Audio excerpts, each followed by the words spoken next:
कल बरेली के अंदर, और मौलाना भूल गया कि शासन किसका है। अब आपने देखा होगा कल बरेली के अंदर, और मौलाना भूल गया कि शासन किसका है।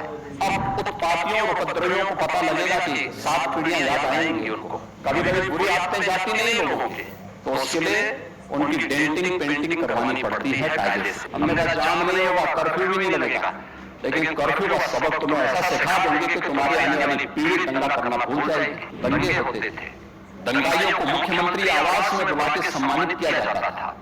गायों की औभगत होती थी पर्व और त्योहारों के दौरान। आपने देखा होगा जब भी पर्व और त्योहार आते थे उत्पात शुरू हो जाती थी। अब उत्पातियों और उपद्रवियों को पता लगेगा कि 7 पीढ़ियां याद आएंगी उनको, क्योंकि कभी कभी बुरी आदतें जाती नहीं लोगों की, तो उसके लिए उनकी डेंटिंग पेंटिंग करवानी पड़ती है कायदे से, जिससे उनकी बुरी आदतों को हम ठीक कर सकें। और यही डेंटिंग पेंटिंग आपने देखा होगा कल बरेली के अंदर, और मौलाना भूल गया कि शासन किसका है। वही मानता था धमकी देंगे और हम जबरदस्ती जाम कर देंगे। हमने कहा जाम नहीं होगा, कर्फ्यू भी नहीं लगेगा, लेकिन कर्फ्यू का सबक तुम्हें ऐसा सिखा देंगे कि तुम्हारी आने वाली पीढ़ी दंगा करना भूल जाएगी। क्या तरीका है? आप सिस्टम को ब्लॉक करना चाहते हैं, और यही प्रवृत्ति थी यूपी के अंदर।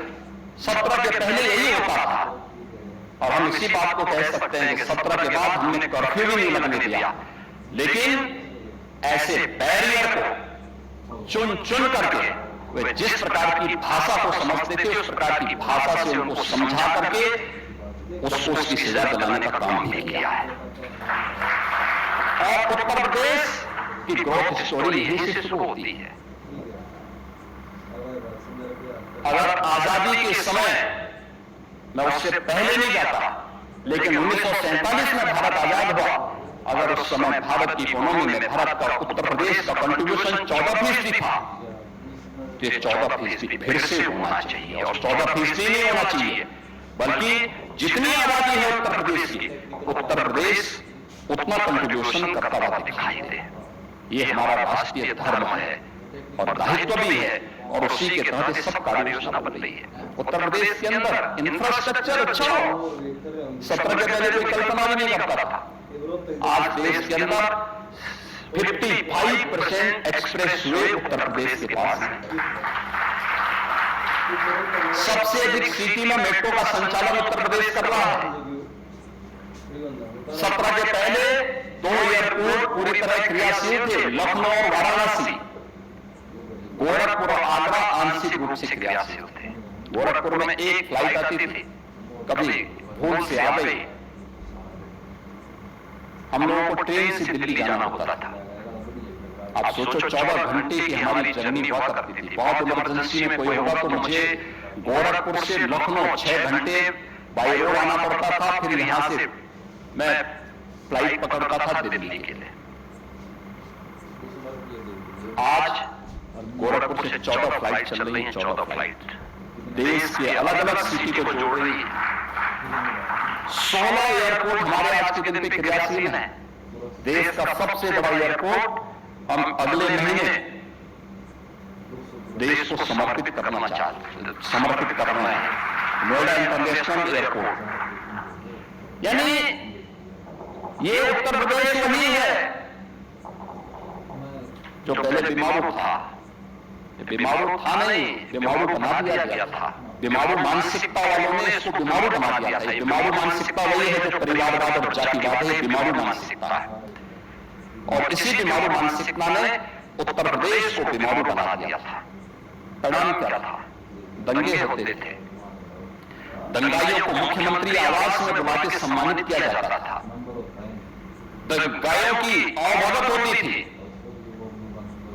और पेशेवर अपराधी और माफियाओं के सामने सत्ता सैल्यूट करती थी, और सत्ताधारी लोग उनके कुत्तों के साथ हाथ मिलाया करते थे।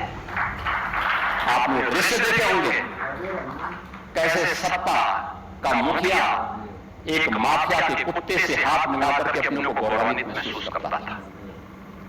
ये स्थिति थी। आप अनुमान करते हैं उत्तर प्रदेश के लोगों को उन्होंने सुरक्षित किया था। ये सुरक्षित करते हैं। हर जिले के अंदर एक माफिया दे दिया था और हर माफिया को जिले के अंदर पैरेलल समानांतर सरकार चलाने की पूरी छूट दे दी थी। आज परिणाम क्या था? 17 में आते उत्तर प्रदेश में केवल बीमारों था, बल्कि उत्तर प्रदेश के नागरिकों के सामने पहचान का संकट भी था। हर व्यक्ति अपनी पहचान के लिए मोहताज था। न बेटी सुरक्षित, न व्यापारी सुरक्षित। खेती बाड़ी चौपट, किसान आत्महत्या करता था। नौजवान की नौकरी पर सेंध लगती थी, उसकी नीलामी होती थी। चाचा भतीजा दोनों वसूली के लिए निकल पड़ते थे। वसूली का गैंग चलता था। ट्रांसफर पोस्टिंग में इनके दलाल बोली लगाया करते थे। और आप भी देखते होंगे जब हम ट्रांसफर पोस्टिंग करते हैं तो आज भी उनकी पीड़ा झलक उठती है। कैसे हम लोगों ने उनके उस अनैतिक अवैध व्यापार पर कैसे प्रहार किया है। उनके सभी चेले चपाटे किस प्रकार से चिल्लाते हुए दिखाई देते हैं। हर एक मामले में आज आप देख सकते हैं world class infrastructure Uttar Pradesh के पास। एक्सप्रेसवे नंबर 1 पर, रेलवे का नेटवर्क नंबर 1 पर, मेट्रो नंबर 1 पर, एयरपोर्ट एयर कनेक्टिविटी नंबर 1 पर, देश की पहली रैपिड रेल उत्तर प्रदेश में, देश का पहले इनलैंड वाटरवे उत्तर प्रदेश में, एमएसएमई का सबसे बड़ा देश उत्तर प्रदेश में। और उत्तर प्रदेश आज फिर से गन्ना उत्पादन और चीनी उत्पादन में देश के अंदर नंबर 1 पर, इथेनॉल उत्पादन में नंबर 1 पर, खाद्यान्न उत्पादन में नंबर 1 पर, सबसे बड़ी युवा आबादी का राज्य होने के साथ साथ सबसे अधिक नौकरी भी देने वाला राज्य बन चुका है।